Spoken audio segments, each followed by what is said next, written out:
The Limitations of Pambe Srng by Rudyard Kipling.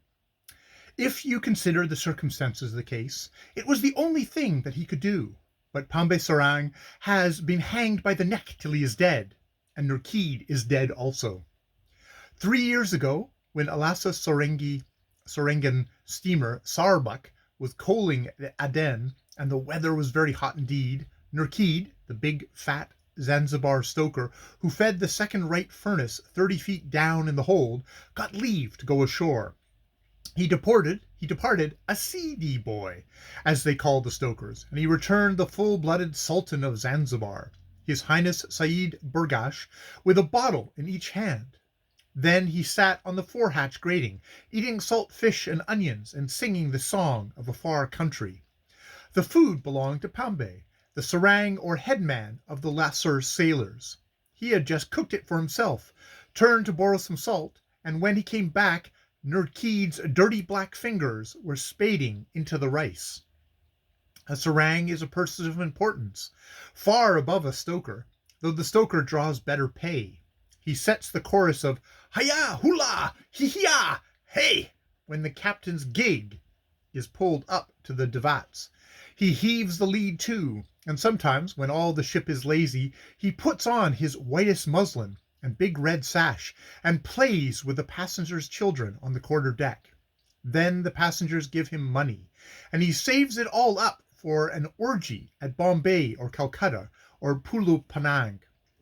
"Ho, you fat black barrel, you're eating my food," said Pambe, in the other lingua franca that begins where the Levant tongue stops, and runs from Port Said eastward till at east is west, and the sealing brigs of the Kurile Islands gossip with the strayed Date junks. "Son of Ilbis, monkey-faced, dried shark's liver, pig-man, I am the Sultan Said Burgash, and the commander of all this ship. Take away your garbage," and Nurkid thrust the empty pewter rice plate into Pambe's hand. Pambe beat it into a basin over Nurkid's woolly head. Nurkid drew his sheath knife and stabbed Pambe in the leg.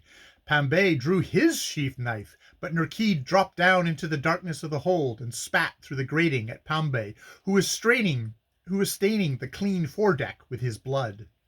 Only the white moon saw these things, for the officers were looking after the coaling, and the passengers were tossing in their close cabins. "All right," said Pambe, and went forward to tie up his leg. We will settle the account later on." He was a Malayan born in India, married once in Burma, where his wife had a cigar shop on the Shui Duang Road, once in Singapore to a Chinese girl, and once in Madras to a Mohammedan woman who sold fowls. The English sailor cannot, owing to postal and telegraph facilities, marry as profusely as he used to do. But native sailors can, being uninfluenced by the barbarous invention of the Western savage. Pambe was a good husband when he happened to remember the existence of a wife, but he was also a very good Malay, and it is not wise to offend a Malay, because he does not forget anything. Moreover, in Pambe's case, blood had been drawn and food spoiled. Next morning, Nurkid rose with a blank mind. He was no longer Sultan of Zanzibar, but a very hot stoker. So he went on deck and opened his jacket to the morning breeze, till a sheath knife came like a flying fish, and stuck into the woodwork of the cook's galley 1/2 inch from his right armpit. He ran down below before his time, trying to remember what he could have said to the owner of the weapon.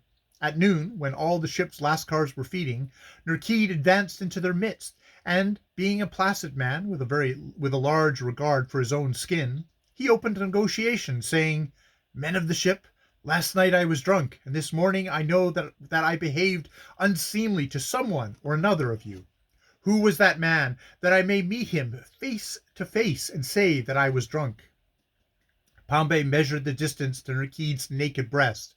If he sprang at him, he might be tripped up, and a blind blow at the chest sometimes only means a gash on the breastbone.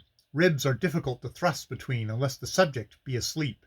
So he said nothing, nor did the other lascars. Their faces immediately dropped all expression, as is the custom of the Oriental when there is killing on the carpet or any chance of trouble.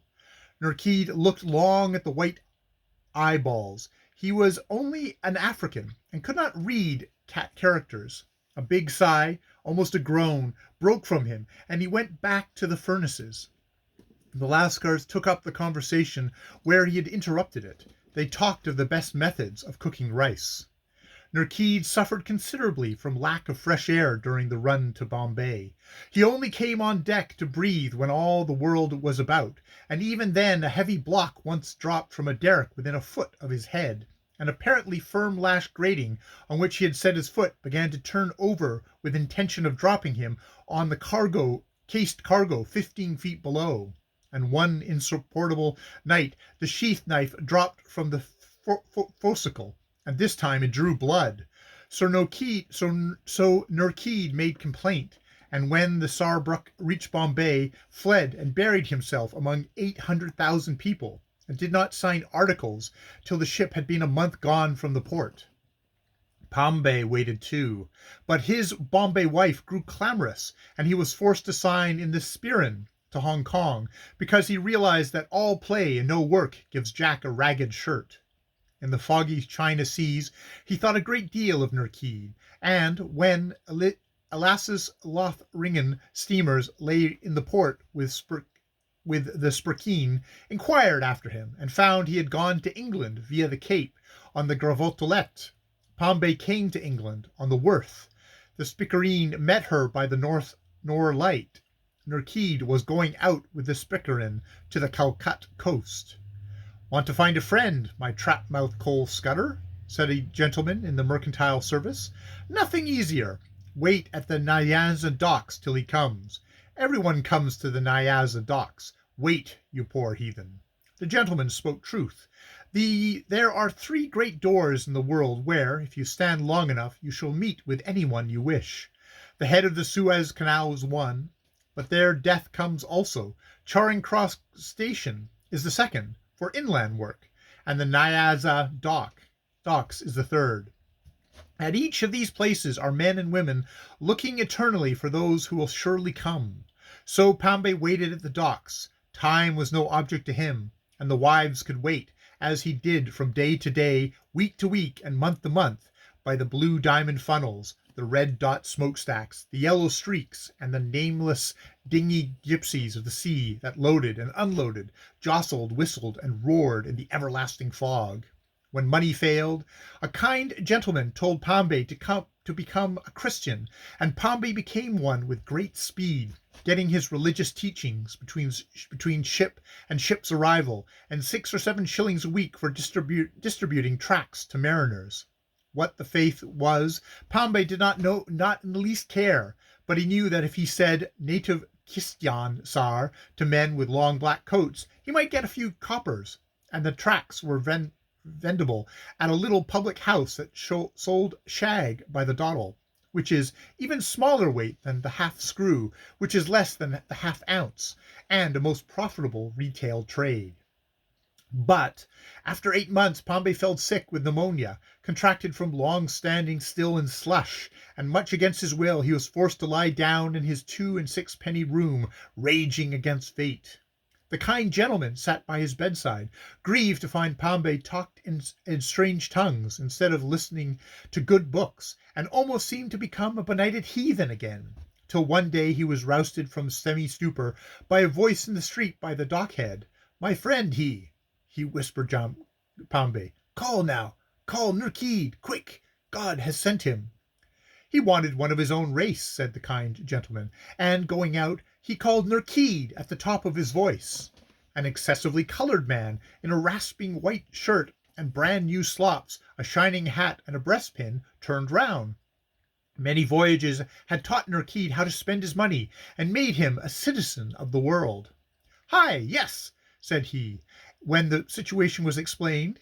"Command him, Black N, when was in the Sarbuckle. Old Pombay, good old Pombay, damn Lascar, show him up, sir." And he followed into the room. One glance told the stoker what the kind gentleman had overlooked. Pombay was desperately poor. Narkid drove his hands deep into his pockets, then advanced with clenched fists on the sick, shouting, "Heya, Pambi, heya, heya, hula, hey, takilo, takilo, make fast aft, Pambe. You know, Pambe, you know me, Diko G, look, damn big fat lazy lascar." Pambe beckoned him with his left hand. His right was under his pillow. Narkid removed his gorgeous hat and stooped over Pambe till he could catch the faint whisper. "How beautiful," said the kind gentleman. "How these Orientals love like children." "Spit him out," said Narkid, leaning over Pambe yet more closely. "Touching the matter of that fish and onions," said Pambe, "and set the knife home under the edge of the rib bone upwards and forwards." There was a thick, sick cough, and the body of the African slid slowly from the bed, his clutching hands letting fall a shower of silver pieces that ran across the room. "Now I can die," said Pambe. But he did not die. He was nursed back to life with all the skill that money could buy, for the law wanted him, and in the end he grew sufficiently healthy to be hanged in due and proper form. Pambe did not care particularly, but it was a sad blow to the kind gentleman.